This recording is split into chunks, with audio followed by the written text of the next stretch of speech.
xafladda qorituurka isku aadka ciyaaraha xagaaga ee Somali Week Ohio oo ay soo qaban qaabisay hay'adda New American Heritage Sports League ayaa ka dhacday magaalada Columbus, Ohio. New American Heritage Sports League oo hogaamiyo Cabdi Xasan Miira ayaa sanadkii labaad oo xiriir ah qabanaysa ciyaaraha xagaaga oo sanad walba lagu qabto magaalada Columbus, Ohio.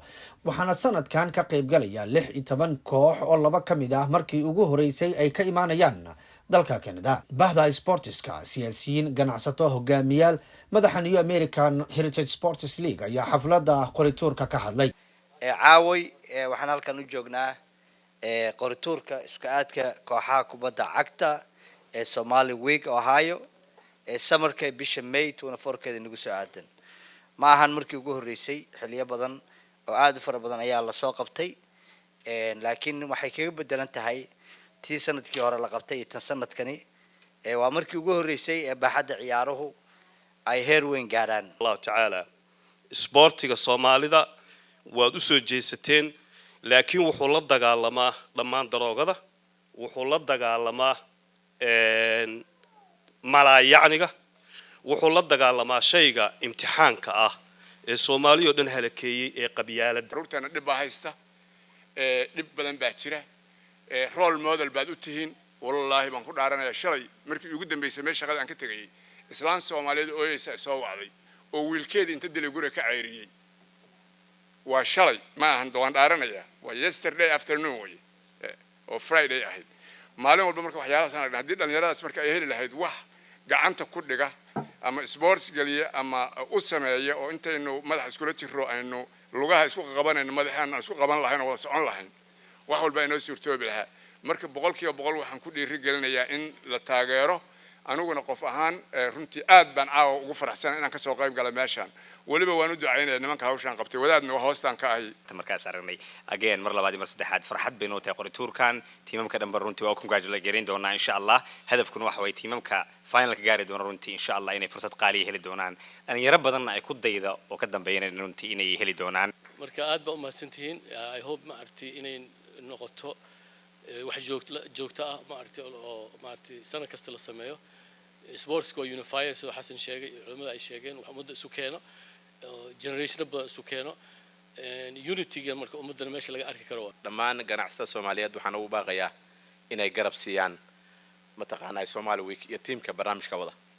rag aan naqaano oo ku kalsoonahay oo community-ga magac ku leh oo waxay sameynayaan wax tangible ah weeyaan.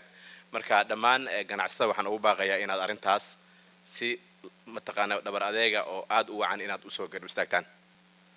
sportiska akhyaartan wado ma aragtay waagan Ohio imaaday dad badan oo xafladii la qaban jiro sportska aan ku bartay oo Soomaaliya gobolada kala duwan ka yimid baan ilaa hadda saaxiibanahan xiriirla.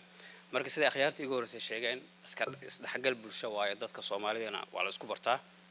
sidoo sheegay waxa uu joognaa caawada anoo hadalka soo koobayo qorituurka oo dhici doono caawada oo loogu talagalay tiim. wixii la yiri hore loo yiri wax hadal badan ma jiro. waad maasantiin dhammaan guddiga qaban qaabada oo kamid yahay wiilka abtiga ay maartay Cabdi Xasan Cabdi Miir, Nuur Dheere, Ali Seedow, Shirwa, dhammaan hadaan ka tagay qof. waxaa dhacday markaas inaan geeyo kooxda ugu horeysay Atlanta Georgia. waxaan geeyay Tennessee xogaa ragala ciidan la'aan baan haysay waana laga soo badin jiray, laakiin gool daradu iska caadi bay ahayd. hase yeeshee mar dhexe oo dee family iyo carruur meesha wax iska soo galeen baan ka yar fariistay ciyaarihii.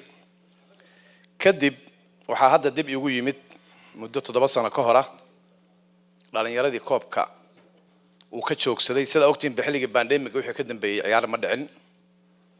marka maadaama codsi uu iga yimid dhalinyaradii oo la yirniyo ninkii waxaan bilaabay adigu ahaa shalay, waxaan dib ugu soo laabtay markaas inaan dib u bilaabo ciyaarihii. 4 sanaad ugu dambeysay waxaan qabanayay koobabkii ama Ramadaan ka noqoto ama Memorial Day-ga oo last year ugu dambeysay. after all ma aha inaan sheeganahay abaal, laakiin waxa la baadi ninkeeda aragti baa ka dhaxaysa. baashaan ninkii bilaabay anigu ahaa waana ii soo noqotay.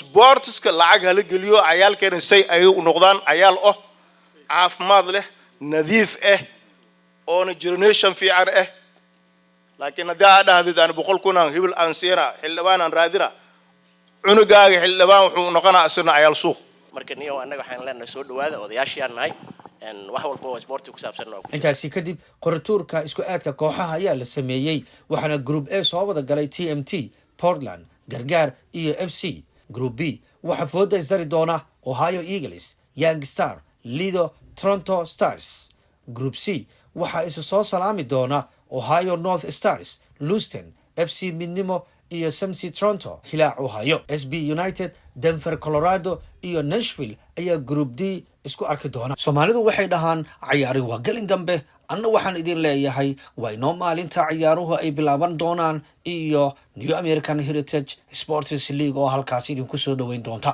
Shaaciye TV Columbus Ohio